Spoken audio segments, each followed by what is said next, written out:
അങ്ങനെ അതെ ആര്യ ഫോറസ്റ്റിന്റെ ഭംഗിയൊക്കെ ആസ്വദിച്ച് കഴിഞ്ഞാൽ അവിടെ നേരെ പോയത് ഈ ഒരു പാർക്കിലേക്കാണ് കേട്ടോ. അവിടുത്തെ കാഷ്യർ ആയിട്ടിരിക്കുന്നത് ഈ ഒരു മാമിയാണ്. തമിഴ്നാട്ടിലുള്ള ആൾക്കാരെ പ്രായം കൂടിയ മാമി എന്ന് തന്നെയല്ലേ അഭിസംബോധന ചെയ്യുന്നത്, എനിക്കറിയത്തില്ല.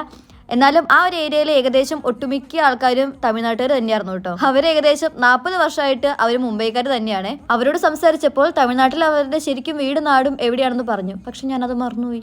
ആ ഒരു മാമിനെ കണ്ട സന്തോഷത്തിൽ ഞങ്ങൾ തമിഴിലും അങ്ങോട്ടും ഇങ്ങോട്ടും സംസാരം തുടങ്ങി. ഈ ഒരു പാർക്കിലേക്ക് കയറാനുള്ള എൻട്രി ഫീ ശരിക്കും പറഞ്ഞാൽ എനിക്ക് 10 രൂപയായിരുന്നു. എന്റെ കയ്യിലാണെങ്കിൽ ക്യാഷും ഇല്ല, അവിടെയാണെങ്കിൽ ഗൂഗിൾ പേ ഇല്ല, ആ ഒരു പരിസരത്താണെങ്കിൽ ATM ഇല്ല. തൊട്ടപ്പുറത്തുള്ള കടയിൽ പോയിട്ട് ഞാൻ പറഞ്ഞു ഞാൻ ഗൂഗിൾ പേ തരാം, അതെനിക്ക് ക്യാഷ് ആയിട്ട് എടുത്തു തരുമെന്ന് ചോദിച്ചു. അപ്പോൾ ആ കടക്കാരൻ പറഞ്ഞു നിഹി നിഹി നിഹിന്ന്. പിന്നെ എന്റെ നിസ്സഹായാവസ്ഥ കണ്ടിട്ട് ആ മാമി പറഞ്ഞു കുഴപ്പമില്ല മോൻ അകത്ത് കയറി പൊക്കോളാൻ പറഞ്ഞു. അകത്ത് കയറി കഴിഞ്ഞപ്പോഴാണ് എനിക്കൊരു കാര്യം മനസ്സിലായത്, ഇത് കപ്പിൾസിന് വേണ്ടി മാത്രം ഉണ്ടാക്കിയ പാർക്കാണെന്നുള്ള കാര്യം. കാരണം ചുറ്റുംപുറം ഫുള്ള് കാടായതുകൊണ്ട് തന്നെ നല്ല രീതിയിൽ പ്രൈവസിയും കാര്യങ്ങളൊക്കെ ഉണ്ടേ. സോ അവർക്ക് ഡിസ്റ്റർബൻസ് ആവണ്ടല്ലോ എന്ന് വിചാരിച്ചിട്ട് ഞാൻ അങ്ങോട്ടൊന്നും പോയില്ല. പിന്നെ അവിടെ നിന്ന് ഇറങ്ങാൻ നേരത്താണതേ ഈ ഒരു സംഭവം കാണുന്നത്. ഇതെന്താണാവോ?